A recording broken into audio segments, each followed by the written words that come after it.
1984 is, I believe, a quite terrifying masterpiece. So terrifying, in fact, I don't think I should like to read another like it. You once claimed that you have an ability to face unpleasant facts. Is that what you've demonstrated in 1984 by drawing an accurate portrait of the future? I think that allowing for the book being, after all, a parody, something like 1984 could actually happen. This is the direction the world is going in at the present time. In our world, there will be no emotions except fear, rage, triumph and self-abasement. There will be no loyalty except loyalty to the party. But always there will be the intoxication of power. Always, at every moment, there will be the thrill of victory, the sensation of trampling on an enemy who is helpless.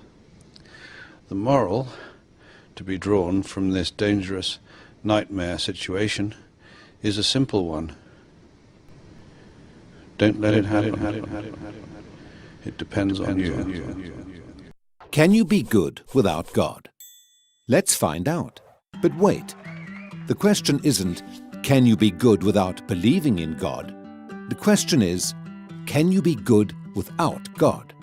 See, here's the problem. If there is no God, what basis remains for objective good or bad, right or wrong?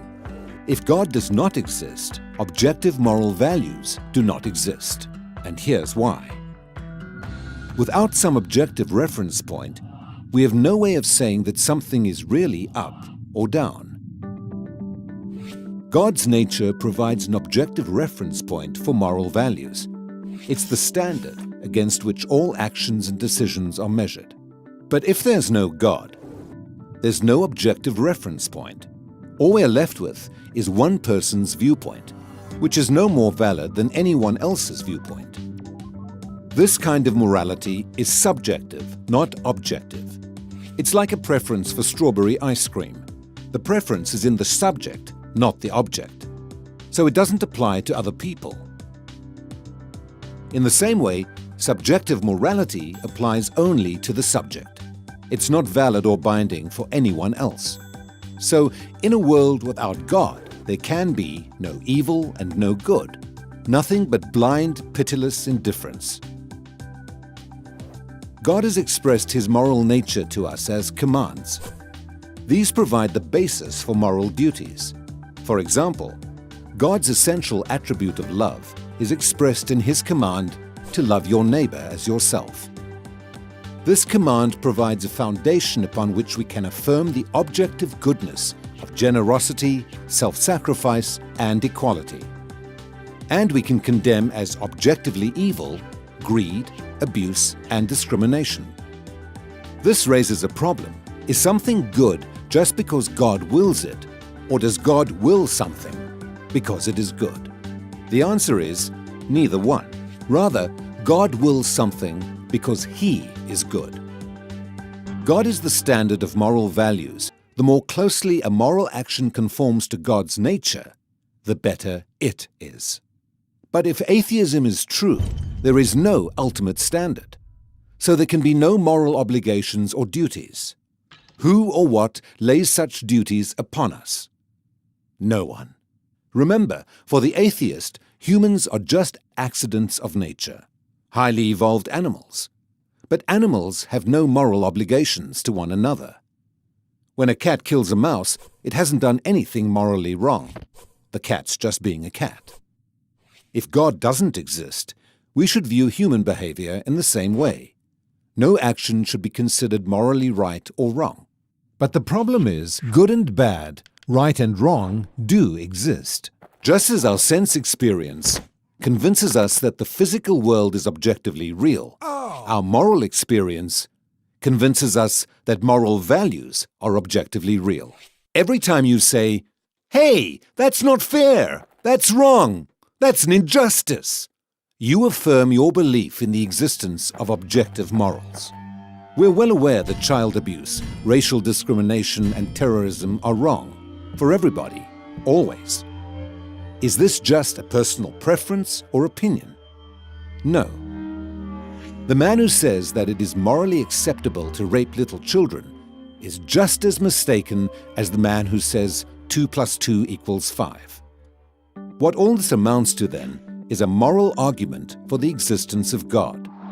If God does not exist, objective moral values and duties do not exist. But objective moral values and duties do exist. Therefore, God exists. Atheism fails to provide a foundation for the moral reality every one of us experiences every day. In fact, the existence of objective morality points us directly to the existence of God. Remember, unity is strength. All your lives you must stand by one another. No one brother must be allowed to fail while another brother succeeds. Carry your brother's load. Don't you ever, ever betray him. So basically we conclude by acknowledging that law is something and morals is something that has to be taught, and law is something that has to be earned and gained. Yeah, you have to earn people's loyalty.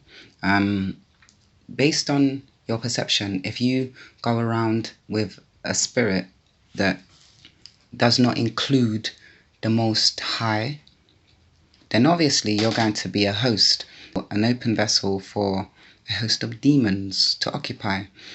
So really and truly, the reality is, if the truth be told, law is needed because every day you see evidence that there's no God. Obviously God exists, the Most High exists, but every day in the society that we live, there's all different, basically it's a network of negativity coming from every angle. So you see that human beings are manipulating other human beings via these mediums and eliminating the God aspect within these people. So without the Most High, there's no loyalty. Without the Most High, there's no love. And without love, then how are you going to be loyal to anything? You'll be like scavengers, you know. So I believe that being loyal is a good thing, loyalty is a good thing, and having morals is a good thing also. And in order to stay righteous, you have to be balanced. So it's about what you allow yourself to get caught up with or in. So if you want to stay on the right path, which is a narrow path, it's good to do things that reflect you being your brother and your sister's keepers.